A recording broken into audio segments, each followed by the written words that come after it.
Irán llegando poco a poco. Antes de entrar en clase, ¿cómo les ha ido a ustedes? Espero que bien. Todavía estamos, en cierta forma, el verano se está prolongando y tenemos un otoño, yo diría, más bien caluroso. Ok, entonces, como estamos en este momento, nos estamos escuchando bien, creo que puedo iniciar la segunda sesión del diplomado. Yo le ruego a Johnny Caballero que por favor ponga los PowerPoints.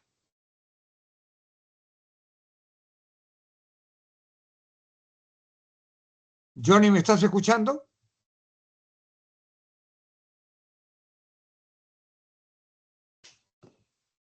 Johnny, ¿me estás escuchando?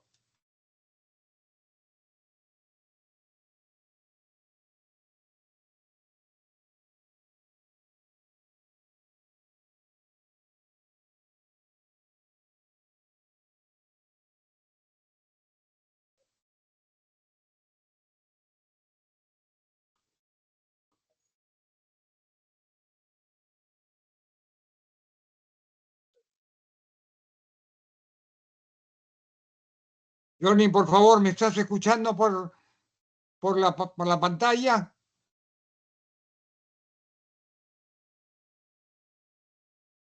Quisiera que pongas los PowerPoints.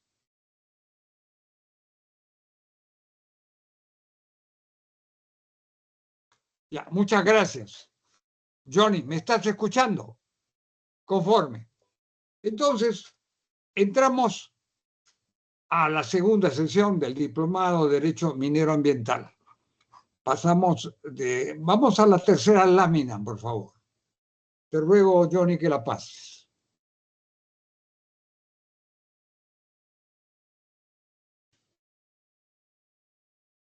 Johnny, ¿me estás escuchando?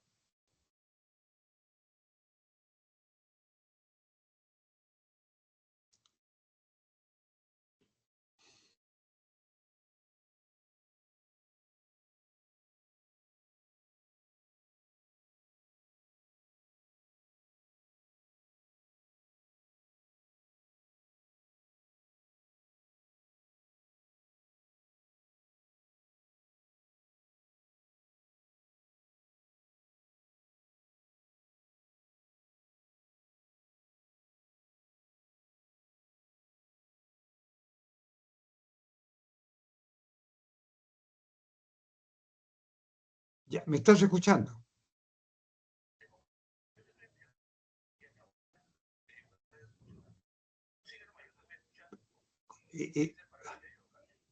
Ya, ok, muy bien, muchas gracias. Bien, estimados alumnos, hay un tema respecto al cual quería hacer una pequeña aclaración numérica de algunas informaciones económicas que les di en la primera clase con respecto a las exportaciones mineras que alcanzan algo así como 74.700 millones de dólares. Yo dije que las exportaciones mineras representaban el 42%. Ahí he cometido un pequeño error. En realidad, las exportaciones mineras alcanzan 42.000 millones de dólares y constituyen alrededor de 70% o algo más de las exportaciones totales del Perú. Entonces, la minería no es solo importante en cuanto que es el 9.5% del PBI, sino además constituye más del 70% de las exportaciones mineras peruanas, que el año pasado alcanzó una cifra récord del orden de los 74.000 millones de dólares y que este año aparentemente también se viene desenvolviendo en forma muy satisfactoria por la información provisional que tenemos por el primer trimestre del presente año. Bien, en esta sesión vamos a hablar del rol del Estado. Y esto es un aspecto que yo les quiero enfatizar. Las actividades mineras legales, formales, se realizan de conformidad al texto único de la Ley Orgánica de la Ley General de Minería y además de conformidad con una serie de leyes ambientales que en la sesión pasada yo los estuve indicando. Entonces, la actividad minera está íntimamente vinculada al Estado, no en cuanto a que el Estado sea empresario, que lo fue en el pasado hasta hace más o menos 40 años. Durante el gobierno del señor Fujimori, yo diría que todas las empresas mineras del Estado que fueron muchas, pero fueron todas privatizadas. Hoy día el Estado no tiene ningún rol empresarial, más allá de una entidad que se llama Activos Mineros SAC, AMSAC, que actúa en determinados aspectos, sobre todo remediando los pasivos ambientales de empresas estatales que no cumplieron cabalmente esa tarea. Y también remediando algunos pasivos ambientales que es indispensable de que sean encarados y sean remediados y de alguna forma solucionados. Entonces, esto es algo que ustedes deben tener presente. El rol del Estado es fundamental en la actividad minera y aparece frecuentemente en todos los dispositivos legales que estamos analizando. Bien, aquí vamos a empezar en primer lugar, por un concepto fundamental relacionado al Estado. Los recursos naturales, que ya los hemos definido cuáles son, que son elementos indispensables para que se desarrolle la vida en el planeta y quizás en algún otro lugar del universo. Pero lo que se puede decir con respecto al Perú, a la República del Perú, al Estado peruano, y lo cual también puede ser cierto de muchos otros estados, particularmente latinoamericanos, quizás algunos africanos y quizás algunos en el Asia. No así en los Estados Unidos, no así en el Canadá, donde la actividad minera del Estado es, yo diría, mínima y en todo caso se mantiene en un aspecto regulatorio. Ahora bien, en el Perú, los recursos naturales mantenidos en su fuente, renovables o no renovables, son patrimonios de la nación y de la nación. Y hemos definido lo que es la nación, no vamos a entrar nuevamente en ese concepto. Y se sigue, el Estado es soberano en su aprovechamiento. Cuando decimos el Estado es soberano en su aprovechamiento, queremos decir que el Estado tiene la facultad legal y la capacidad material para actuar en este terreno. Entonces, como ya no existe la actividad, el sector empresarial del Estado, el Estado actúa en otra categoría, en otro sentido. Entonces, debemos considerar que el Estado actúa con una capacidad promotora para impulsar su transformación. ¿Qué transformación? ¿Transformación de qué? La transformación de los recursos naturales mantenidos en su fuente. En este caso, nosotros nos referimos a los recursos mineros y también, por extensión, aunque este no es un curso de derecho de hidrocarburos, nos referimos a los recursos hidrocarburíferos. ¿Y cuáles son los recursos hidrocarburíferos? Bueno, el petróleo y el gas. El Perú es un país que ahora creo que está produciendo alrededor de 40.000 y pico, 40.000 y pico miles de barriles diarios, pero que es una producción en realidad bastante pequeña, bastante modesta, pero sí es un productor mediano de gas, que nos permite satisfacer la demanda nacional de gas y al mismo tiempo exportar una cantidad relativamente importante de gas, que contribuye al desarrollo nacional y también contribuye a las arcas nacionales a través de impuestos. Entonces, el Estado actúa con una capacidad promotora. ¿Qué quiere decir promotora? Que busca el desarrollo, el aumento, el crecimiento de la actividad minera. ¿Con qué objeto? Con el objeto de transformar los recursos mineros. El ideal que todavía se promueve en el Perú es que no explotemos minerales en bruto, sino que tratemos de exportar, cuando vemos explotar y exportar, porque la minería es una actividad que fundamentalmente, aunque no totalmente, pero sí fundamentalmente, es una actividad destinada a la exportación. Entonces, nosotros procuramos no exportar minerales en bruto, procuramos y en alguna forma lo alcanzamos, exportar concentrados. ¿Qué cosa es un concentrado minero?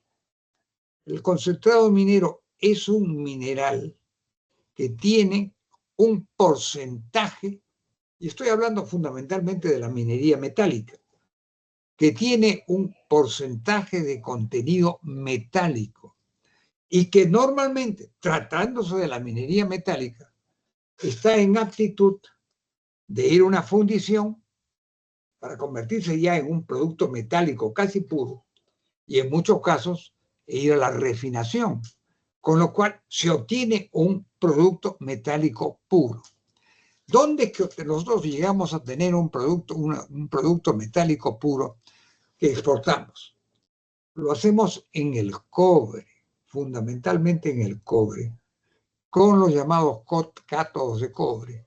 Y esa exportación la realiza una empresa que antes estaba controlada por capitales norteamericanos, la Southern Peru Copper Corporation, pero que hoy día está controlado por capitales mexicanos, aunque existe algún pequeño accionariado nacional. Pero el control de esa empresa, Southern Peru Copper Corporation, que es la segunda, yo diría quizás la segunda empresa minera del Perú, es controlada por capitales mexicanos. Esto es algo que debemos tener en cuenta. Y ellos son los únicos que exportan un producto metálico puro. Las demás exportaciones peruanas, sea en oro, a veces exportamos un producto metálico puro, salvo la minería ilegal. Pero en los demás productos mineros que exportamos, plata, plomo, zinc, exportamos productos fundamentalmente en la forma de concentrados, como también exportamos fundamentalmente en el cobre productos en la forma de concentrados. Esos son los productos cuya cotización, incluyendo la del oro, ha crecido muchísimo y que mantienen, digamos, el monto tan elevado que tenemos nosotros de las exportaciones. Por favor, Johnny, se me ha ido la pantalla, podrías volverla a poner, si fueras tan amable.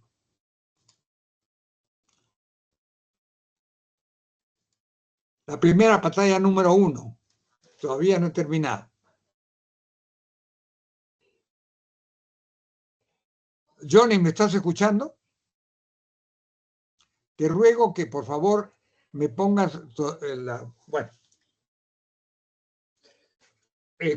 bien, sobre el rol del Estado. Entonces, hay esa capacidad de transformación. Pero la otra gran función del Estado que debemos nosotros tener presente es regular y supervisar su explotación. Y en lo que se refiere a la explotación, el rol del Estado es el de preservar el ambiente y el de eliminar o minimizar hasta donde sea materialmente posible los pasivos ambientales y los daños al ambiente, que además pueden en algunas situaciones extremas traducirse en daños a la salud de la población. Entonces, ese es el rol del Estado fundamental que ustedes deben tener en cuenta. Muy bien, Johnny, te ruego que pases a la segunda, a la segunda lámina. Entramos en algo que se denomina áreas naturales protegidas. Este concepto de áreas naturales protegidas es bastante reciente y muy probablemente es un concepto que hemos tomado del exterior. ¿Qué cosas son las áreas naturales protegidas? En primer lugar, ya creo que lo hemos dicho, pero lo voy a reiterar. Las áreas naturales protegidas están reguladas por una ley, que es una ley que tiene ya algunos años, la ley 26.834. La ley 26.834. Que me he referido a ella. Es una ley de más o menos de los años 90 o principios del presente siglo. Y en esta ley de áreas naturales protegidas, 26.834, se define legalmente lo que son las áreas naturales protegidas. Entonces, y aquí voy a tener que leer el texto literal del artículo 1 de la ley, que la define como los espacios continentales y o marinos del territorio nacional. Obviamente, todo esto está limitado y comprendido dentro del territorio nacional. No vamos más allá de nuestras fronteras. Entonces, pero estas áreas son espacios expresamente reconocidos y declarados como tales. Y eso incluye sus categorías y zonificaciones. Hay una categoría y hay una zonificación que está referida a las áreas naturales protegidas. ¿Y cuál es el objetivo de las áreas naturales protegidas? Conservar la diversidad biológica y demás valores asociados, que son ¿qué? Interés cultural, paisajístico, científico, y que además todo esto se traduce en que estos valores deben contribuir al desarrollo sostenible del país. Desarrollo sostenible del país. ¿Qué entendemos por el desarrollo? En primer lugar, el desarrollo tiene una base, que es el crecimiento económico. Pero el crecimiento económico es una parte del desarrollo, es la parte cuantitativa del desarrollo. Pero existe también una parte cualitativa del desarrollo. Y esa parte cualitativa del desarrollo está referida al cuidado del ambiente, al cuidado del territorio, al cuidado de los recursos naturales. Y cuando hablamos de recursos naturales y hablamos de desarrollo, también tenemos que tomar en cuenta el concepto de sostenible. ¿Qué entendemos por desarrollo sostenible? Entendemos fundamentalmente aquel desarrollo que se prolonga y se mantenga en el tiempo, que no sea cuestión de un día, de un mes o de un año, sino de un prolongado periodo de tiempo, y que no exista un desarrollo, que no exista una marcha atrás que deteriore el territorio y el ambiente del país. Entonces, las áreas naturales protegidas buscan la conservación del ambiente y buscan ese desarrollo cuantitativamente, cualitativamente, que muchas veces se expresa en un desarrollo cultural, con una razón sostenible, o sea, que se mantenga en el tiempo, pero por periodos largos de tiempo, que sean de un año, de una década, o de más tiempo. Buscamos un desarrollo que se prolongue indefinidamente en el futuro. Esto es algo que debemos tener en cuenta y ese es uno de los objetivos de las llamadas áreas naturales protegidas. Johnny, te ruego que pases a la siguiente, a la tercera lámina. Bien, ¿cómo se clasifican estas áreas naturales protegidas? Estas áreas naturales protegidas se clasifican de uso indirecto, se clasifican en áreas naturales protegidas de uso indirecto, que tienen una característica especial. No se permite la extracción de recursos naturales. Entonces, ahí no puede haber minería. Ahí no puede haber hidrocarburos, explotación petrolera y de gas. Ahí no puede haber tala, explotación maderera. Ni siquiera puede haber una explotación agrícola. Entonces, lo que buscan las áreas naturales protegidas de uso indirecto es el mantenimiento de la naturaleza tal como existe. Hay una excepción, los derechos adquiridos. ¿Qué entendemos por derechos adquiridos? Bueno, aquellos que pasaron a una persona, sea por compra o por cualquier otra vía jurídica, compra-venta o otorgamiento de concesiones o derechos especiales que haya conferido el Estado, con anterioridad a la constitución, a la creación de las áreas naturales protegidas de uso indirecto.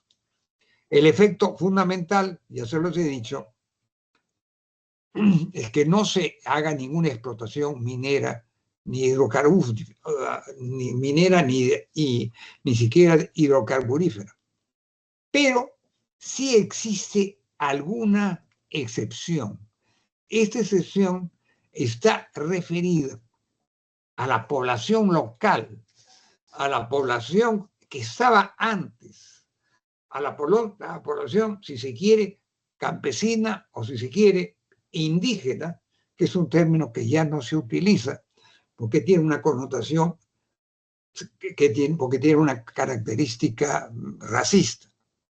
Pero en las áreas naturales protegidas de uso indirecto se permite la utilización y la explotación de recursos naturales por las poblaciones locales. E incluso de terceros que tengan derechos adquiridos, pero de una manera restringida. Yo diría que ese aprovechamiento de recursos naturales en áreas naturales protegidas de uso indirecto, esa prohibición, esa permisión, esa posibilidad de que se lleve adelante es, digamos, esencialmente de pequeña dimensión, casi llamaríamos artesanal, de poco monto, de poco volumen. Bien, Johnny, por favor, te ruego que pasemos a la siguiente lámina.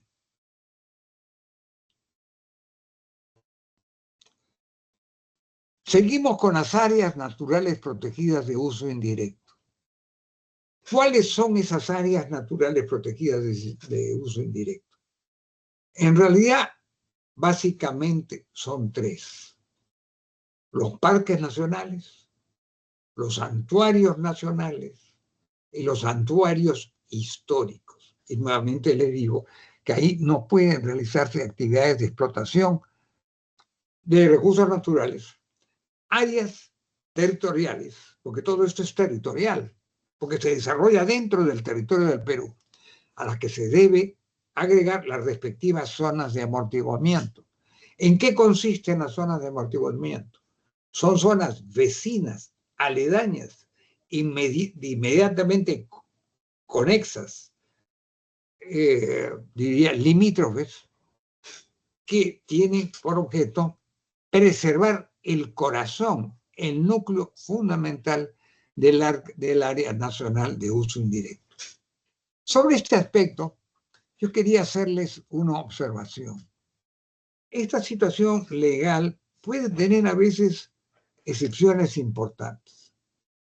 Y voy a referirme a un caso específico, un santuario histórico. ¿Cuál es el santuario histórico más importante del Perú? Estoy seguro que ustedes son conscientes de que el santuario histórico más importante del Perú es el área de Machu Picchu, muy cercana al Cusco. En la ciudadela de Machu Picchu, las ruinas de Machu Picchu fueron, como todos ustedes saben, fueron descubiertas hace más de un siglo, en el año 1913, hace 112 años, por este explorador y arqueólogo norteamericano Hiram Bingham, tan conocido mundialmente, porque además llevó a cabo actividades políticas en los Estados Unidos. Muy bien. Sin embargo, en ese santuario histórico sí se llevan a cabo una serie de actividades económicas. Y voy a decirles una muy importante. Hace más de un siglo, desde principios del año 1910, existe un ferrocarril, que es lo que antes se llamaba el ferrocarril Cusco-Santa Ana, que en cierta forma es una prolongación del ferrocarril del sur, pero que tiene características de una trocha distinta y que arranca del Cusco, que no se conecta directamente con el ramal ferroviario del sur, que va hasta Puno y de Puno a Arequipa y de ahí hasta Matarán y Mollendo. Este es un ferrocarril local del Cusco hasta una localidad ya en el área semiselvática de la provincia de la Convención, que se llamaba Santa Ana, que creo que hoy día no existe o ha perdido importancia. Pero sí, ese ferrocarril tiene un uso muy intenso, y ese uso muy intenso está dedicado a los pasajeros, al volumen masivo de turistas que desde el Cusco se embarcan en ese ferrocarril, llegan a la población de Aguascalientes, que está en la base de Machu Picchu, y ahí suben por camiones hasta las ruinas. Y ahí hay un movimiento muy grande de personas. Hay un movimiento muy grande del público. ¿Cuántos turistas visitan Machu Picchu? Bueno, 1.000, 2.000, no tengo la estadística, pero es un número muy grande, porque Machu Picchu, aparte de ser un símbolo internacional del Perú, es además, yo diría, junto con el Cusco, la principal atracción turística del Perú. La segunda, indiscutiblemente, es Lima.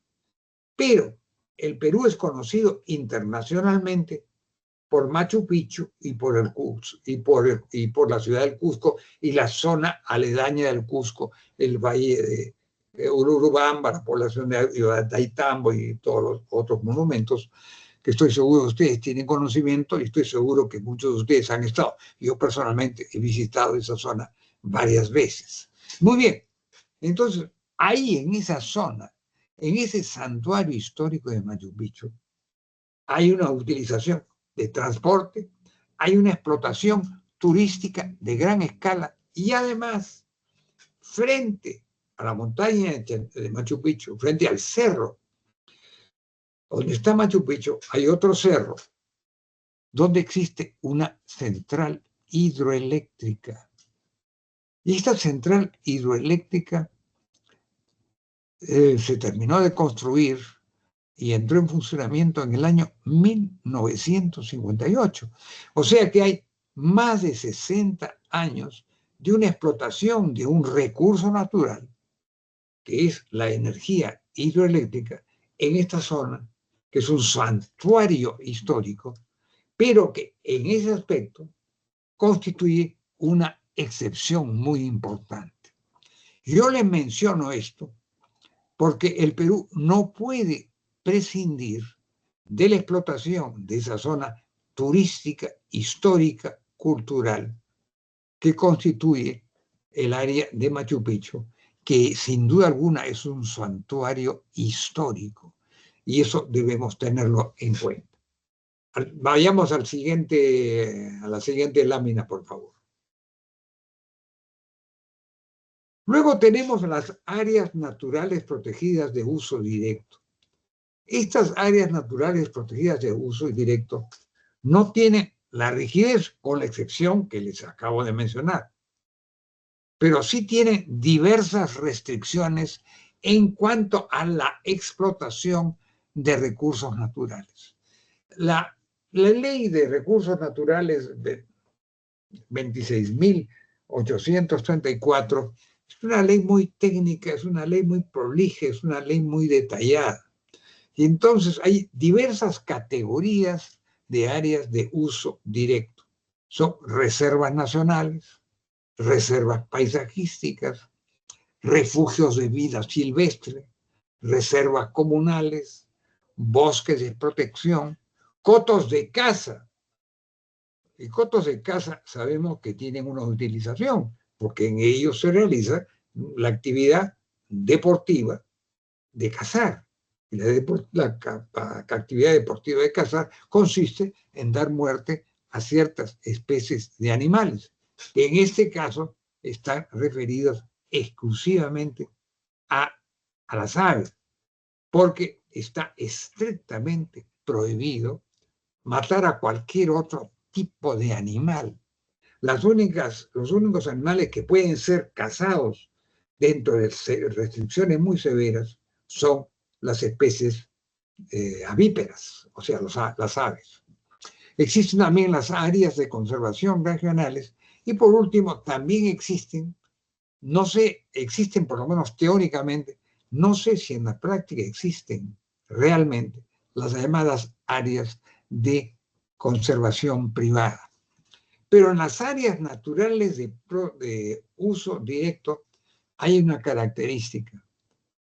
La explotación del recurso natural está permitida, pero bajo restricciones. Restricciones encaminadas a que en esas zonas no se malogre la naturaleza. Vayamos al siguiente acápite, Johnny, por favor. Les había hablado de las zonas de amortiguamiento. Entonces, puede decirse que las zonas de amortiguamiento son aquellas zonas adyacentes, limítrofes, convergentes, vecinas a las áreas naturales protegidas de uso indirecto, que para todos los efectos prácticos se asimilan a esa categoría y en donde tampoco pueden ser materia de extracción de recursos naturales. Entonces debemos tener en cuenta que las áreas naturales protegidas de uso indirecto está estrictamente prohibido la explotación de recursos naturales con algunas excepciones. El santuario histórico, concretamente Machu Picchu. Entonces, eso es una gran excepción. Pero hay la prohibición de la no explotación de recursos naturales. Yo a veces me pregunto, desde Lima, hace tiempo que no recorro esas zonas, todas estas prohibiciones rígidas, prohibiciones legales, de acuerdo a nuestro ordenamiento jurídico vigente, ¿se cumplirá en la práctica? Ya sabemos que en el santuario histórico de Machu Picchu no se realiza así, por las razones que le he explicado. Pero hay muchas otras zonas muy remotas del territorio peruano. Por ejemplo, en zonas limítrofes en el extremo norte del Perú, limítrofes con Ecuador y Colombia, donde la presencia del Estado existe, básicamente bajo la forma de guarniciones militares, existe bajo la forma de la Marina, con los barcos de la Marina, uno de los cuales desgraciadamente se acaba de hundir, una lástima, porque no hay muchos y ese va a tener que ser reemplazado porque esos barcos mantienen la soberanía del Estado en los ríos amazónicos. Bien, ¿se llegará a cumplir esta estricta prohibición legal? Esa es una pregunta que yo, lamentablemente, desde esta tribuna, si ustedes quieren llamarla así, de esta tribuna televisiva o de esta tribuna informática, no les puedo dar a ustedes una respuesta directa. Bien, a la siguiente lámina, por favor, Johnny. Aquí entramos en conceptos que, en cierta forma, son una repetición del anterior. Pero antes de entrar en la lectura y en la exposición sistemática de estos conceptos, yo quería tener algún diálogo con ustedes, quiero tener alguna respuesta de ustedes, quiero tener una, digamos no solo una respuesta, sino un diálogo y una conversación con ustedes, en la que ustedes me manifiesten sus dudas, sus preocupaciones y quizás sus discrepancias o divergencias con lo que yo esté diciendo. Eso es algo muy importante. Por eso yo quisiera preguntarles si tienen alguna duda, alguna diferencia, alguna divergencia, si están o no de acuerdo con, eh, con lo que yo estoy diciendo. Y si tienen esa duda, divergencia u oposición, por favor díganlo ahora. Y díganme, y les voy a pedir que me den sus inquietudes, porque eso enriquece la clase y también favorece, y les puedo decir francamente, facilita mi exposición. Entonces, voy a ser muy directo. Señor Richard, creo que usted puede hacerme algún comentario.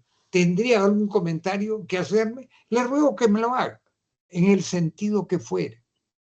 Contrario, elogioso o crítico, como usted lo sienta. Señor Richard, ¿me está usted escuchando? Sí, doctor. ¿Qué comentario me puede hacer usted? Respecto a las áreas naturales protegidas de uso indirecto, lo hemos escuchado desarrollar sobre Machu Picchu, sobre el tema económico, y que hay una excepción, ¿no es cierto?, en el sentido de que si es considerado un santuario histórico, hay excepciones económicas, ¿no?, en el santuario de Machu Picchu. Pero yo me quiero hacer la pregunta, yo soy de la ciudad de Puno, y en Qué la ciudad bien, de señor Puno, Richard. ¿Cuál es su apellido, señor Richard? Richard Díaz. Señor Richard Díaz, usted es puneño Sí, y usted sí, vive en correcto, la misma ciudad de Puno o en otro tipo, en otra localidad. ¿Usted vive en el en la campo o misma en la ciudad, ciudad? ¿Dónde vive? en el departamento provincia de Puno, misma ciudad.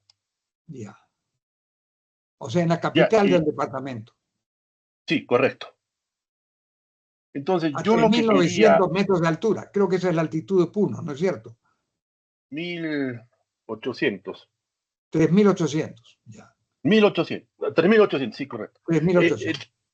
Y sí, vive muy la cerca, además, pregunta, de la ciudad de Juliaca, que son sí, ciudades, también, no son colindantes, pero muy cercanas, y debe haber una recíproca influencia entre Juliaca y Puno. De hecho, por lo que yo recuerde, el aeropuerto que se utiliza en el departamento de Puno se ubica en Juliaca. Y Puno, por lo que yo recuerde, es un puerto lacustre que tenía algún tráfico con Bolivia, que hoy día, por lo que yo tengo entendido, es inexistente, pero que sí sirve como una instalación portuaria, fundamentalmente para embarcaciones de uso turístico. ¿Qué me puede usted decir? ¿Qué observación? ¿Qué información? ¿Qué datos sí, puede usted compartir con con las demás personas que siguen este curso? Sí, correcto, doctor. Usted está en lo correcto. De Puno a Juliaca la distancia es 35 minutos y el embarcadero, sí, Me da efectivamente, se usted la usa. distancia en minutos. Sí, sí, Interesante. sí. Eso quiere Sí, decir que la distancia en kilómetros debe ser más o menos 35 kilómetros. correcto, correcto. Y el Y, embarcadero y de me la ciudad de imagino que Puno, la vía de comunicación es una vía asfaltada y es una vía que se puede ser transitada fácilmente sin necesidad de peligro o deterioro de los vehículos, automóviles y de las personas que hacen ese recorrido. así es, doctor.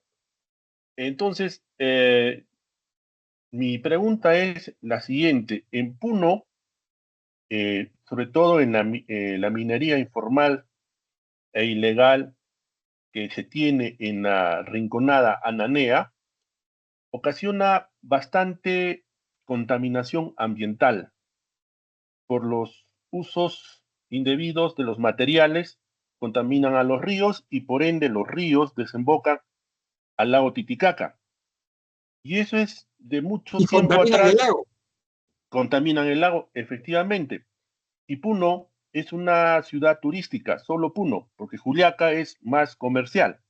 Entonces, la preocupación de los ciudadanos de Puno es que lo declaren lago contaminada y que se pierda ya la afluencia de los turistas. O Entonces, que se la pregunta constituye un es, peligro ¿cómo de se la salud podría? pública. Por supuesto que sí. Entonces, mi pregunta es, doctor, ¿cómo se podría regular con esta minería informal que contamina el medio ambiente a través de los ríos y llega al lago Titicaca? Esa sería mi pregunta. ¿Cómo podríamos actuar legalmente? Fíjese Porque usted, ya es insostenible. en esa situación, yo diría que ya esto va, sobre todo en la minería ilegal, porque tengo la sensación que más que minería informal, es minería ilegal, o sea, que se realiza sin concesión, sin autorización, siempre se realiza a la bruta, a la prepotencia. ¿No es así? Sí, correcto, correcto. Y esto influye a que se ocasione más delitos como la trata de personas, ¿no es cierto? La minería ilegal, o sea, el mineral ilegalmente lo llevan al país de Bolivia. Ya. O sea que el Estado no percibe nada por la extracción de esos minerales, que fundamentalmente es el oro, ¿no es cierto? Es correcto, doctor. Dígame, ¿y cómo los llevan a Bolivia? ¿Llevan el oro Sí, refinado, el oro purificado? ¿Lo llevan en forma metálica o lo llevan en forma de concentrados con contenidos de oro? en forma metálica, en bruto. Lo Pero llevan en vía bruto, pero terrestre. en forma, en bruto quiere decir que sería en tierra. Si usted No, quiere, no, no. En lingotes. lo llevan en lingotes. Eso Sí, es muy lingotes. importante. Eso quiere decir entonces que esas operaciones mineras en la provincia de la Aranea tienen actividades de fundición y refinación. Sí, sí, sí, sí, doctor. Son completos. ¿Cabe la refinación en el caso del oro en este caso? Sí, sí, sí. O sea que es una actividad compleja. Así Y es, no solo doctor. es una Es actividad grande. compleja, sino es una actividad de una cierta magnitud económica. La pregunta que Así es. usted me hace es muy importante. Lo que está ocurriendo en la práctica es que el gobierno peruano, el Estado peruano, no solo el actual gobierno, sino los gobiernos anteriores, no han tomado ninguna medida porque tendrían que erradicar esa actividad. Y erradicar esa actividad significa tomar medidas de fuerza. Se tendría que impedir el desarrollo de esa minería aurífera legal. Y eso implica, me temo que no hay otra solución, tal como yo lo veo, llevar a cabo operativos policiales represivos que impidan el funcionamiento de esa minería ilegal. Porque me parece que es minería ilegal, porque ahí no hay concesiones. No se les podría calificar de minería informal que tenga una posibilidad de formalizarse y de actuar en una forma. Por favor, se ha ido por favor, Johnny, te ruego, se ha ido el PowerPoint, si lo pudieras poner. Entonces, señor Richard Díaz, tomando en consideración lo que usted dice, mi respuesta a su pregunta es que la única actitud posible del Estado es la de llevar a cabo actividades de erradicación. Y eso implica operativos policiales e implica también llevar a cabo actividades que pueden conducir a una cierta violencia con las personas que se dedican a esa actividad. Eso es lo que yo veo. Ahora, dígame, ahí no existen concesiones, digo, ahí no existe ni siquiera la informalidad, es simplemente la ilegalidad. Eso es lo que usted tiene, veo que tiene, eso es lo que ustedes están experimentando. En ambos casos, o sea, hay concesiones a través de cooperativas, que así funciona, y también de forma ilegal, ¿no? Entonces, los que están legalizados hacen venta del producto, pero digamos, declaran, por decir un ejemplo, ¿no? Unos 10 kilos, pero en realidad su producción es más de 100 kilos. Y el 90 kilos es de manera informal, ¿no? O sea, que lo venden al producto Pero externo. aparte de eso, en lo que se refiere al cuidado del ambiente, no existe, es absolutamente inexistente. No, el cuidado del ambiente, no. Ahí no hay manejo prudencial, no hay manejo profesional, que se quiera decir. Ahí utilizan los minerales para, mm, para tener el producto, para obtener el producto de manera, como Es digo, una informal, de situación manera... bastante crítica y bastante difícil. Sí, y es un Porque, problema de toda la vida. Los gobiernos locales, el gobierno regional siempre tiene esos problemas con la minería, todo el tiempo. y hay una relación violenta con la minería, una relación hostil, una relación de enemigo a enemigo. No, los mineros en realidad en Puno son bien unidos, ¿no? O sea, no quieren que ninguna autoridad, ni local, ni regional, ni nacional, invadan sus territorios de producción. Entonces ahí tienen una fuerza, eh, ¿cómo podría decirle que ejemplar, ¿no? O sea, todos se unen, pues. Y Para entonces evitar el Estado no puede entrar en esas zonas, ni siquiera para inspeccionarlas. Sí, es muy difícil, muy difícil. Y esa explotación está contaminando los ríos que desembocan en el lago Titicaca. Es correcto, es correcto. Por eso la población a veces hacen sus huelgas con sus autoridades locales, pero queda simplemente... Fíjese usted, es un problema bastante difícil, es un problema bastante delicado. Lo único que a mí se me ocurre teóricamente, con el objeto de no crear una situación de violencia generalizada en esa zona, es de que las autoridades estatales puedan de alguna forma establecer o construir instalaciones que permiten, el control, digamos, la ¿no? purificación, que permitan la purificación de los ríos. No sé si eso sea posible, por lo menos en las zonas vecinas al lago Titicaca. Claro, sería bien.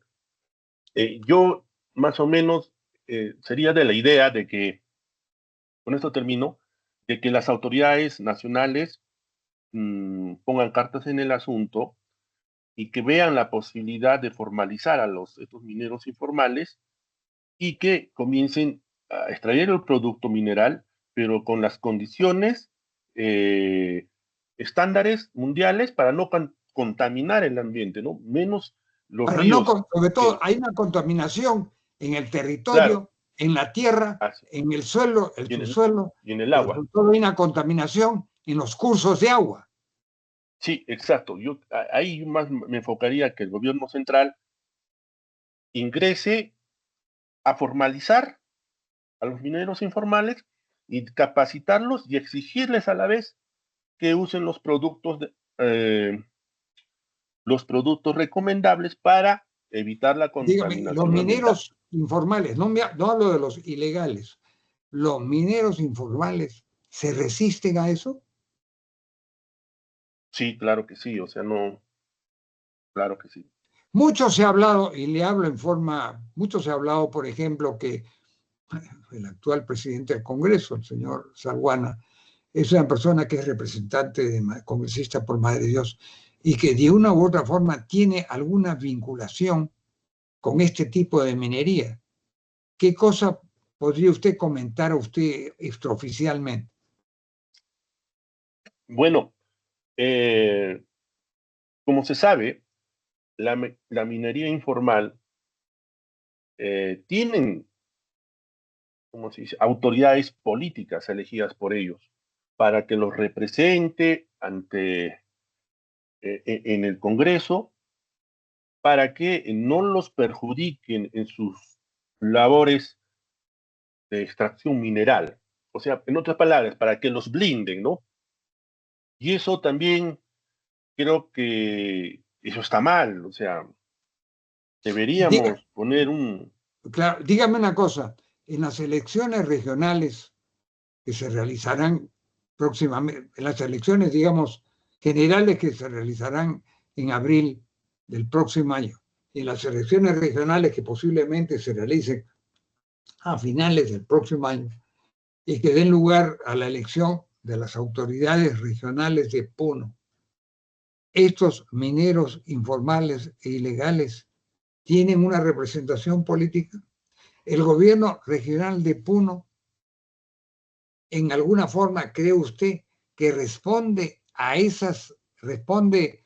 en forma probatoria, digamos que Sí, se hace de la vista gorda, no, responde a los esos mineros, grupos?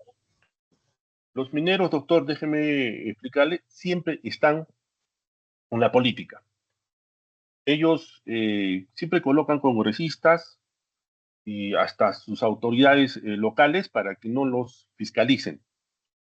Entonces, es un manejo ya macro, ¿no? Donde se maneja la economía, se maneja la política y se manejan las autoridades, Y ¿no? eso comprende el gobierno regional de Puno y además la representación parlamentaria de Puno.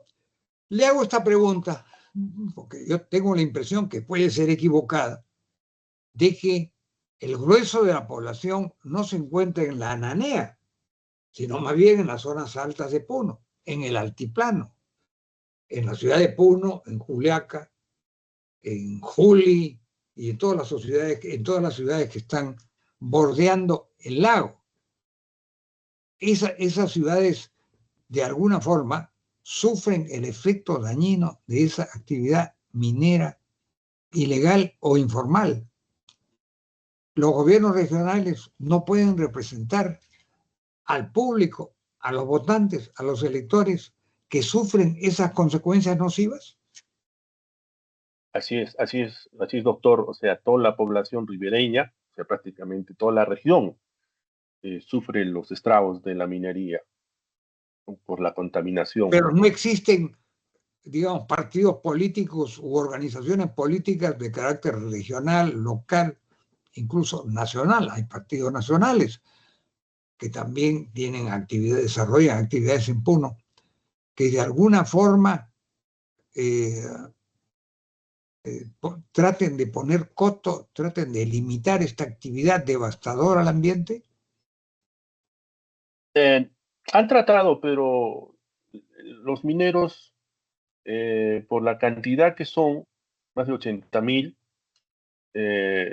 bueno, no hay fuerza que pueda intervenir, ya le dije, porque ellos cuando hacen sus huelgas se paraliza todo y salen de la Nanea, bajan a la ciudad de Juliaca, a la ciudad de Puno, y cuando hacen huelga se paraliza todo. Dígame, ¿cuál es la reacción de la gente de Juliaca y de Puno y de todas las poblaciones que bordean el lago, que son muchísimas? Ya, más que todo, el sector turismo es el que más se preocupa por la contaminación y que se declare al lago Titicaca lago contaminado y se pierdan los ingresos turísticos, ¿no? Y se Pero le el considere tema de un la área minería de... informal en Juliaca mueve bastante economía, mueve el comercio, transporte, logística, y en Juliaca con la minería van de la mano. O sea que los juliaqueños están de acuerdo porque la minería Claro, informal ilegal aurífera les proporciona una oportunidad de negocios, tienen clientes a quienes venden cosas y además quizás algunos compren también parte de esos productos. claro que sí. Por ejemplo, en la ciudad de Juliaca, más no Puno, la ciudad de Juliaca en realidad eh, es una zona comercial y eh, donde está relacionada con la minería. Hay un buen sector de comerciantes que tienen sus negocios, como usted bien lo dijo, mineros, pueden proporcionar productos, alimentación, ropas, qué sé yo, todo un manejo económico Les con la minería. suministran productos, también les compran Claro que su sí, producto, así es, claro que sí, también les llegan a comprarle el producto. así es. Claro, en Juliaca, en la ciudad de Juliaca, es el mercado donde se realiza la compra-venta del producto, Ya. Y más ese no en producto Puno. después sale del Perú vía Bolivia, fundamentalmente. Hay la compra-venta de pequeños productores en Juliaca mismo, ¿no? Pero los grandes hacen el traslado del mineral en camionetas directamente a Bolivia. Ya. ¿También al Brasil o solo a Bolivia? Claro, llegan a Bolivia, de ahí ya pasan a Brasil. Pues es un mercado bastante Es decir, internacional. construyendo las carreteras que sean... Yo he estado en esa zona cuando fui congresista, estuve en Madre de Dios y estuve en la Transoceánica. En ese momento la carretera, me acuerdo que pude observar el puente Billinghurst y observé el río Madre de Dios y también vi que habían establecimientos que se dedicaban al turismo, algunos de los cuales me parece que han prosperado bastante. Eh, ¿Qué actividad, cuánto significa el turismo en Puno, por ejemplo? Usted, por En ejemplo, la, señor Richard Díaz, ¿no es cierto? Señor sí, Richard Díaz, correcto. usted es un profesional independiente, es un empresario, es un empleado de una empresa. ¿Cuál es su actividad personal? Si usted quiere, no me conteste la pregunta, si en alguna forma esto usted considera que Eh, podría comprometer su seguridad personal. sí, no hay problema. Yo soy profesional, abogado independiente, y mi familia tiene la empresa de turismo, de transporte, y nosotros manejamos el tema del turismo, por eso es la preocupación, ¿no? Porque esta explotación minera puede perjudicar directamente al turismo. Claro que sí. Por ejemplo, cuando hay huelgas, el Estado no hacen más nada, y entonces a veces los operadores a nivel internacional ya no lo consideran como ruta de turismo a la ciudad de Puno por las huelgas, porque es Así, inestable, o lo sea, no, consideran una ruta peligrosa.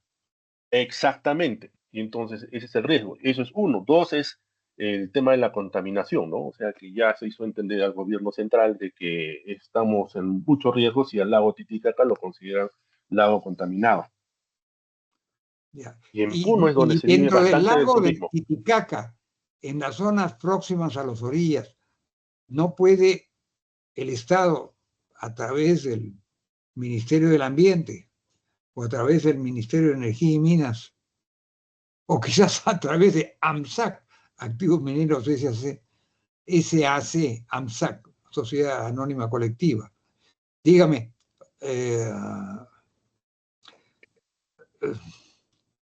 Sociedad Anónima Cerrada, perdón, no colectiva, no puede realizar alguna actividad de limpieza, alguna actividad no solo de limpieza, sino que de alguna forma logre eliminar todos esos aspectos nocivos de la explotación aurífera en el norte del lago de Puno, del norte del lago Sí, se ha Titicaca. intentado, las autoridades han intentado, hay campañas, cuando hay ya exigencia de la población, hay campañas que realizan nuestras autoridades del gobierno regional y del proyecto especial Lago Titicaca, hacen el drenaje, utilizan maquinarias pesadas, pero muy poco, o sea, es muy, muy poco, muy mínimo.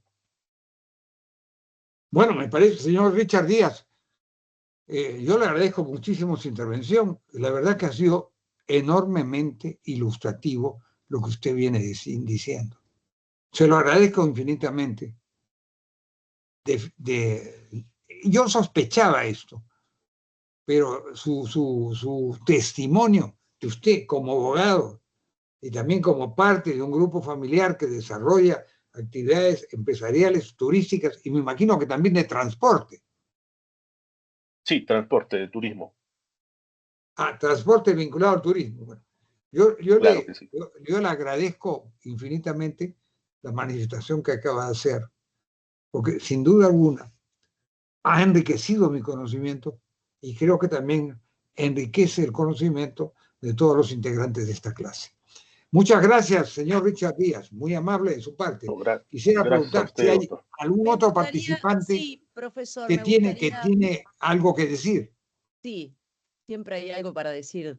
Alicia Solari. Señor, muy bien, podría Alicia Solari. Sí, Muy bien, señora Alicia Solari, dígame usted, a la orden.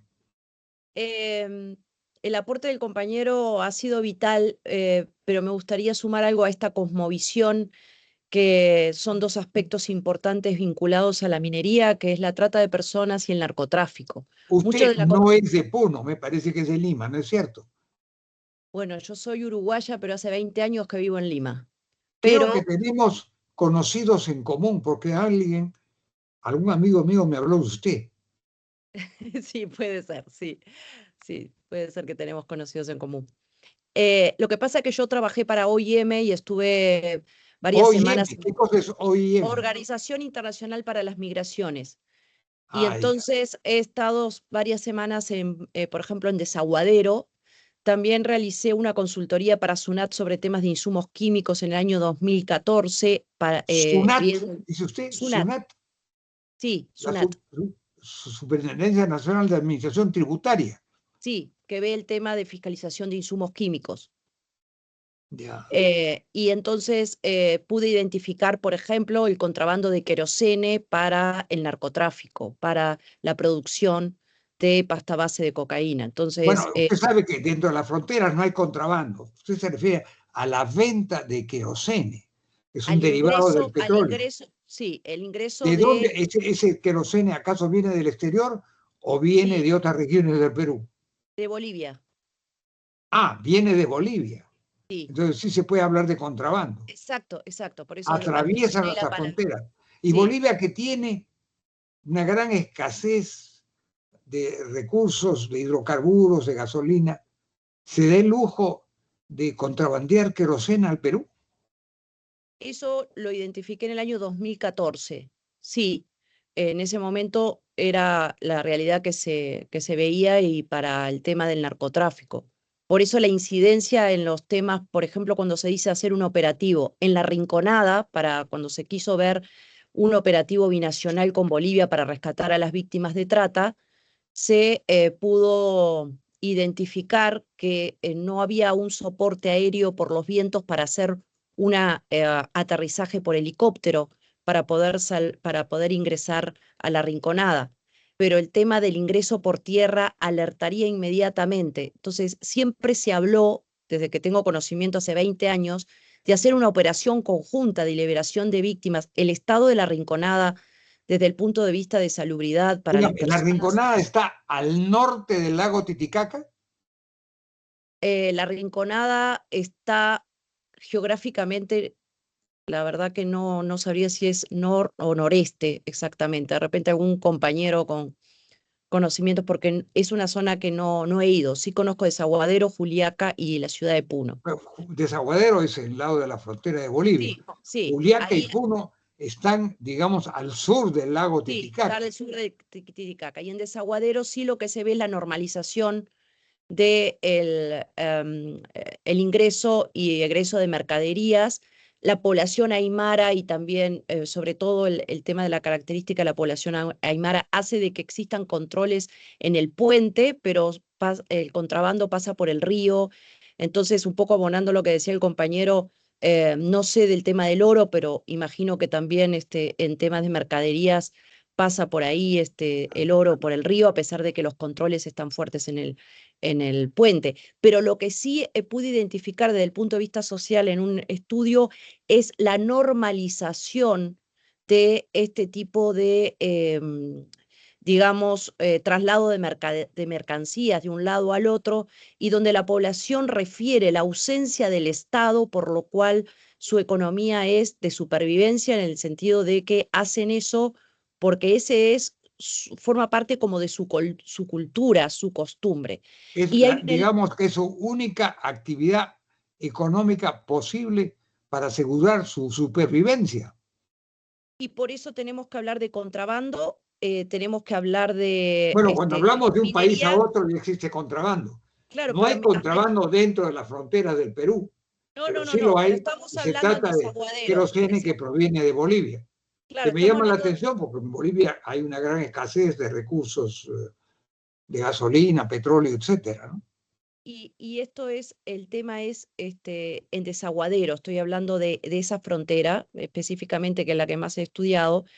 Y entonces lo que se ve es estas dinámicas que coexisten, Bueno, el trata, río Desaguadero es explotación un río que sexual, nace del lago Titicaca en la parte narcotráfico. sur y que se interna en el territorio de Bolivia, ¿no es cierto? Sí, ¿Y Desaguadero es una población peruana o boliviana? no, Desaguadero tiene una gran presencia aymara, y Desaguadero en realidad es peruano, obviamente, pero ahí está el puente de Desaguadero, que del otro lado está la población boliviana, pero digamos que la idiosincrasia en ese punto del puente, la población tiene las mismas características, Ya. ¿ok? Tiene las mismas Eh, características, digamos, étnico-culturales y exacto, lingüísticas. exacto, porque hay también en menor proporción quechuas. Ya. Pero ahí, digamos, sí tienen las mismas características, solamente los divide un puente, ¿no? Pero la idiosincrasia, la cultura. Pero acá hay una palabra que me parece que no se ha mencionado, pero sí es transversal a todos estos fenómenos, profesor, que simple y llanamente, como bien explicó el tema de el ingreso de autoridades a nivel local, a nivel departamental, van las autoridades del Ministerio del Interior, dan sus charlas, se toman la foto, pero no hay intervenciones reales. Por ejemplo, no hay un tema de la reducción de la victimización por trata, ni tampoco de otros delitos. Pero acá hay una palabra transversal a todo eso y se llama corrupción. Ya quiere decir que estas autoridades son pagadas por por las personas que llevan a cabo ese tipo de actividades. Lo que sucede es que, como dijo el compañero, ¿no? Sí, si hay alguna demanda, por ejemplo, del sector turístico, los mineros tienen tanta fuerza y tienen operadores políticos que hacen que los esfuerzos de emprendedores locales, ya sea a nivel del turismo, a nivel de la formalización, quedan ahogados por una maquinaria perversa, y esto no solamente se da en el tema de Puno, que genera todas estas cuestiones que impactan obviamente en el medio ambiente, pero también en los derechos humanos de las personas de esos lugares. Y ahora, por ejemplo, esta cuestión de organizaciones criminales, donde también se ha variado el hecho de las características de las víctimas, que antes había una gran población traída de Loreto a estos lugares para ser explotadas sexualmente y ahora las personas son como mercancías y es mucho más barato tener mujeres venezolanas o colombianas. Inclusive, ayer que tuve una entrevista que tuve que hacerle a la Coordinadora Nacional de Lucha contra la Trata, están tomando de rehenes a sus hijos para obligarlas a ser explotadas sexualmente, ¿no? Entonces, esto es más Personas que vienen de complejo. Venezuela y Colombia, Sí, exacto. Entonces, obligadas a ejercer la prostitución que en Puno. no. Estoy hablando de a nivel de Lima, pero muchas son trasladadas o sea, ahí es como, digamos, un reclutamiento donde luego son llevadas, quién sabe a dónde, ¿no? Pueden terminar en Madre de Dios, pueden terminar en campamentos mineros de Puno. Es decir, la dinámica, a ver, históricamente hace 14 años que yo veo el tema y la trata estaba más relacionado a las economías ilegales, a la minería ilegal o informal, porque estaba la presencia de los bares, pero hoy por hoy la dinámica ha cambiado y estamos hablando de organizaciones como el Tren de Aragua, como los Gallegos, como el Comando Bermelo, donde realmente esto también ha explosionado hacia otros delitos, como sabemos, extorsión, sicariato. Entonces, Muy la bien. complejidad de estos temas, profesor, hacen de que el panorama Ahora, sea lo muchísimo que yo más le complejo. podría decir, esos son graves problemas que afectan la seguridad del Estado, pero son, por lo que usted me dice, desborda el ámbito temático de este curso, desborda el ámbito ambiental de este curso. Lo único que yo le podría decir, pero yo le agradezco por su información porque me genera a mí un insumo y una mejor comprensión de este problema. Bien, Gracias. yo quisiera, si usted me lo permite, señora, un poco retornar al curso en esta séptima lámina. Martín, Martín, Sí, ¿me copias? sí, Martín, te escucho bien. una pregunta. Dime, te escucho. Jorge Coronado quiere hacer una pregunta, ha levantado su mano. Muy bien. A ver, el señor Jorge Coronado, que haga su pregunta. ¿Qué tal? ¿Cómo está, doctor? Buenas noches. Jorge Buenas Coronado noches, señor Jorge Coronado. desde Cajamarca. Encantado de escucharlo, señor Jorge Sí, Cajamarca. sí, Saludos mire, a su bella tierra. gracias, doctor.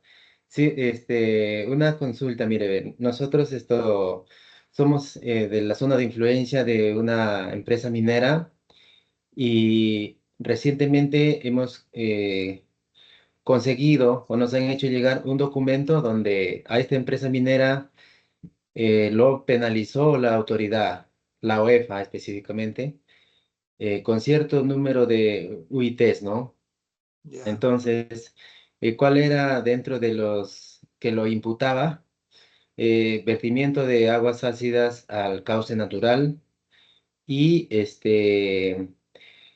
y un depósito en donde probablemente se esté generando aguas ácidas y probablemente esté contaminando el agua del subsuelo.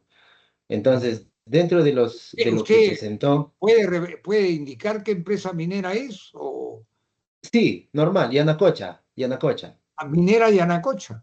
sí, Es una empresa minera formal. Se le formal. considera la mina de oro más grande, por lo menos, del continente americano, no sé si del mundo. Sí, entonces ya con ese ¿Usted documento, considera que la minera de Anacocha es una empresa que viola derechos ambientales? según ese documento, indica que sí, ¿no? Entonces, mi pregunta es, porque ese documento data de hace unos años, pero ahí observa la autoridad de que no se han levantado todas las observaciones. Algunas observaciones no se respondieron. Entonces, Eso es, usted de repente así, como conocedor del tema, ¿qué nos podría recomendar, no? Porque entiendo de que, por ejemplo, Yo lo hacer... único que podría recomendar, yo no soy autoridad, yo soy un ciudadano privado igual que ustedes. Yo lo único que les puedo recomendar es que insistan ante las propias autoridades y que hagan una campaña pública en los medios de comunicación de Cajamarca y, de ser posible, medios que lleguen a Lima. Ya, doctor. Sí, eso Eso es lo que yo habíamos le puedo estado... a usted recomendar, porque la denuncia y la discusión de estos problemas a veces es la primera forma que existe para tratar de solucionarlos. En el caso de Minera de Yanacocha, me llama la atención porque es una empresa minera formal, es una empresa que tiene grandes ingresos, es una de las más grandes empresas mineras del Perú, y me llama la atención que, por lo que usted dice, están cometiendo, digamos, infracciones ambientales. Sí, Bien. eso es, doctor, de repente para concluir un poco la idea, lleva a una cuenca pues que va a la ciudad, ¿no? Pero esas cosas casi no se conversan, ¿no? Mayormente no se divulga, por decirlo así, ¿no? Entonces eso es, ¿no? Porque sé que, por ejemplo, de repente iniciar un proceso así legal, un tema de demandas, probablemente dure años y cómo se pueda manejar, ¿no? Digamos, en esta coyuntura también. Muy bien, le agradezco mucho su participación, le agradezco mucho su información y que enriquece el curso, y vemos pues que no solo hay problemas ambientales en Puno, a los hay en Cajamarca, y hay problemas relacionados con la prostitución en Lima. Ahora, yo quisiera decirle Gracias, doctor. a la señora que me consultó antes, que esos problemas de prostitución son problemas que desbordan el derecho ambiental. De manera que desde el punto de vista de la temática de este curso y desde el punto de vista de mis enseñanzas, yo no estaría en condiciones de darle a la señora que me ha preguntado, ¿cómo se llama la señora que me ha preguntado, Johnny? Que me olvidé su nombre. María ¿Correcto? Solari. María Solari. María Solari. Pero creo que es una temática que desborda el derecho ambiental. Ahora, yo quisiera continuar la explicación de esta lámina con referencia a las transferencias de derechos de propiedad dentro de las áreas protegidas del Estado. Entonces, ahí el Estado, en las áreas naturales protegidas de uso indirecto, puede ejercer el derecho de retracto. ¿Y qué es el derecho de retracto? El derecho de retracto es un derecho reconocido y legislado en el Código Civil, en virtud de la cual determinadas personas, y en este caso el Estado peruano, puede ejercerlo cuando se transfieren derechos de propiedad en áreas ubicadas dentro, en bienes ubicados dentro de las áreas naturales protegidas de uso indirecto. Y el retracto es la sustitución del comprador. Usted tiene un contrato de compra-venta, un vendedor y un comprador. Digamos, personas privadas, naturales o jurídicas. Si hay una transferencia de propiedad dentro de una área natural protegida de uso indirecto, el Estado tiene la capacidad legal de ejercer el derecho de retracto, regulado en el Código Civil, que consiste básicamente en la facultad de subrogarse, de sustituir, de reemplazar a la persona del comprador por el Estado en las mismas condiciones pactadas de precio, de bien, precio y forma de pago, y además condiciones que sean pertinentes a un contrato de compraventa. Cuando se vende un bien, se vende una cosa, se vende un derecho o se vende una propiedad, un bien mueble o inmueble. Y eso se vende por un precio. Y ese precio se tiene que pagar. Y entonces el comprador asume los derechos de propietario que antes tenía el vendedor. Y el comprador entonces se convierte en el propietario, pero tiene la obligación de pagar un precio y pagarlo conforme a las condiciones convenidas. Bien, en las transferencias de derechos de propiedad dentro de un área natural protegida, el Estado puede ejercer el derecho de retracto y sustituir al comprador en las condiciones originalmente pactadas entre las partes de ese contrato. Esto es un derecho que está específicamente regulado y específicamente regulado, que está regulado y específicamente otorgado al Estado dentro de las transferencias de propiedad en las áreas naturales protegidas de uso indirecto. Por favor, Johnny, la siguiente lámina.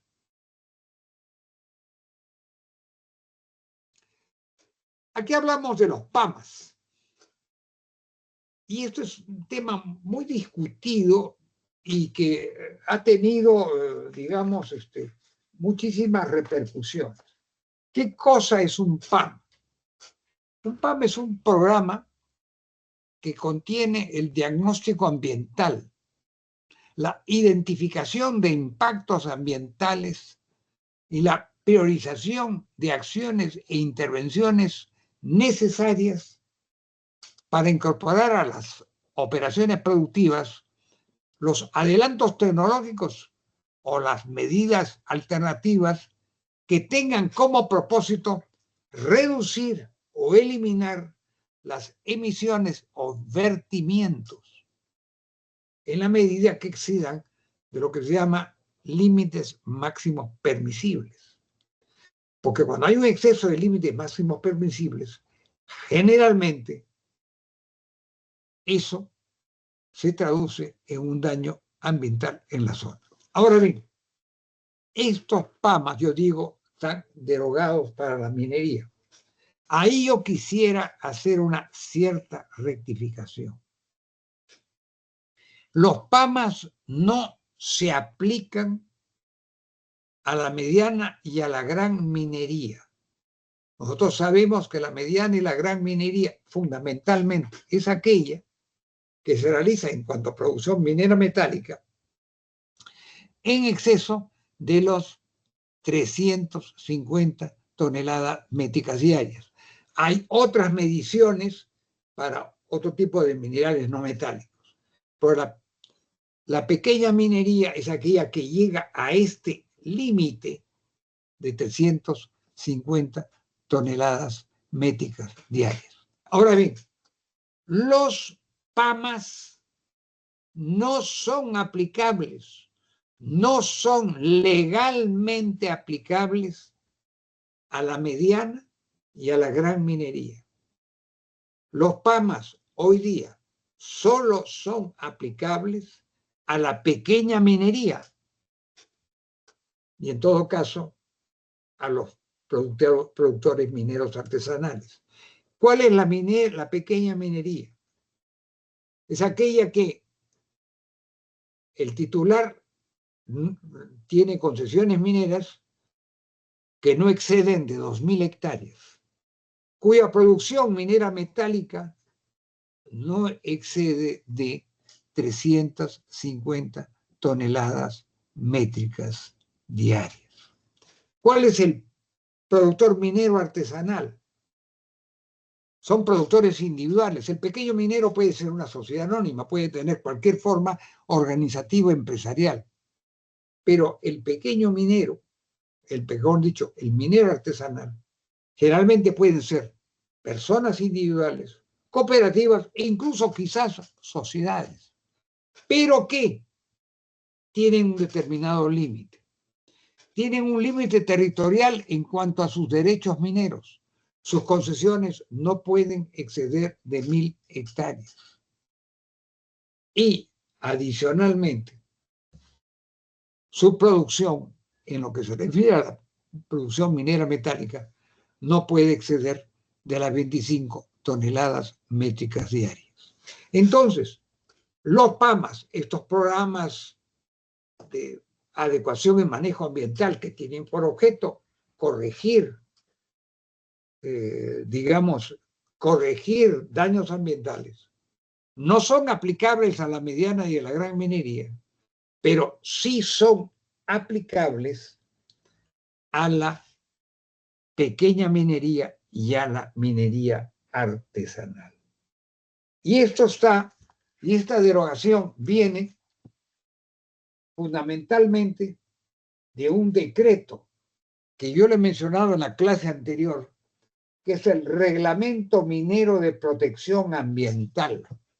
Es un gran reglamento que rige las actividades mineras en lo que se refiere a los aspectos ambientales y que está en vigencia desde el año 2014. Antes había otro que fue derogado y que el dispositivo que lo puso en vigencia es el Decreto Supremo 040-2014-EM. Entonces, con referencia a estos programas de adecuación y manejo ambiental que tienen por objeto corregir vicios ambientales, daños ambientales, esos programas no se adecúan, repito, no se adecúan a la mediana y a la gran minería, pero sí son aplicables a la pequeña minería y a la minería artesanal. Yo les ruego que tengan eso en cuenta, que es muy importante. Johnny, por favor, la siguiente lámina. Aquí yo quiero mencionarles algo que es fundamental en el derecho ambiental, que es el principio de internalización de costos y de responsabilidad ambiental. Yo lo diría en palabras simples, palabras coloquiales: el que la hace, la paga. Entonces, y esto está consagrado en la ley 28.611. Yo he puesto ahí, y le ruego que voy a hacer una corrección, he puesto la ley 26.811. Ahí ha habido un error mecanográfico. Es la ley 28.611. Entonces yo les ruego que hagan ustedes una anotación. Entonces, cuando me refiero al dispositivo legal que estableció este principio de pagar el costo del daño, viene del artículo 8º de la ley 28.611. ¿Podríamos retornar, por favor, a la cartilla 9? Bien, entonces, conforme al artículo 8º, romanos, por eso digo 8º, de la ley 28.611, toda persona natural o jurídica, pública o privada, pública, pueden ser empresas estatales mineras, ya no existen, pero ante la anterioridad, hace 40 años, 30 años, todavía existía. La actividad minera estatal se privatizó en la década del 90, durante el régimen del señor Fujimori. Entonces, toda persona natural o jurídica, pública o privada, debe asumir el costo de los riesgos, o daños que genere sobre el ambiente. Y también debe asumir el costo de las acciones de prevención, o sea, de evitar, vigilancia, que es, digamos, que es algo concomitante y relacionado con lo anterior, restauración, rehabilitación, reparación, restauración, rehabilitación y reparación. ¿Cómo se entiende esas tres palabras? Devolver al estado anterior al daño, de reparar el daño, que la zona afectada vuelva a ser como era antes de la afectación ambiental. Y también se habla de la eventual compensación. Y la compensación no es otra que la indemnización. Entonces, todos estos daños relacionados con la protección del ambiente y de sus componentes, provenientes de los impactos negativos de las actividades humanas y empresariales y productivas, debe ser asumida por los causantes de dichos impactos. O sea, la empresa que daña el ambiente, si ese daño es detectado, esa empresa debe reparar el daño del ambiente, volver ese ambiente deteriorado a la situación existente anterior al daño, y si han habido daños y perjuicios, debe compensar, debe indemnizar a quienes han sufrido esos daños y perjuicios. Este principio es algo fundamental del derecho ambiental. Y yo lo pondría en una palabra muy simple, en una frase muy simple. El que la hace debe pagar. Muy bien. Esto, el siguiente lámina.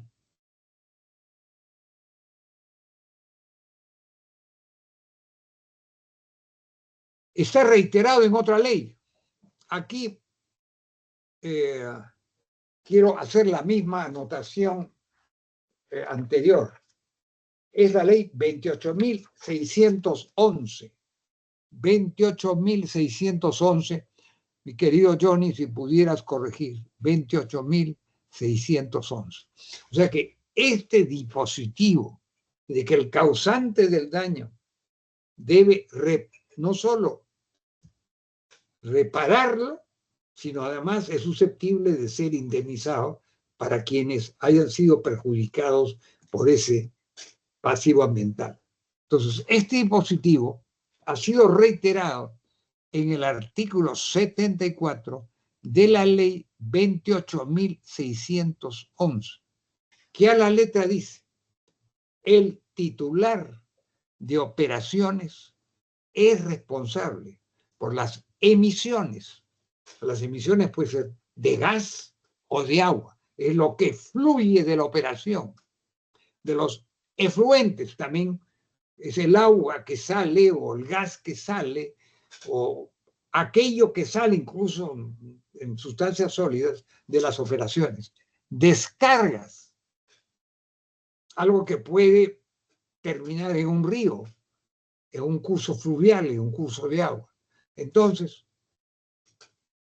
esos impactos negativos generados en el ambiente y que pueden afectar a la salud y recursos naturales, entonces esos daños son responsabilidad de los titulares de las operaciones mineras, y en este caso hablo de hidrocarburos, por los daños que generen al ambiente y a la población.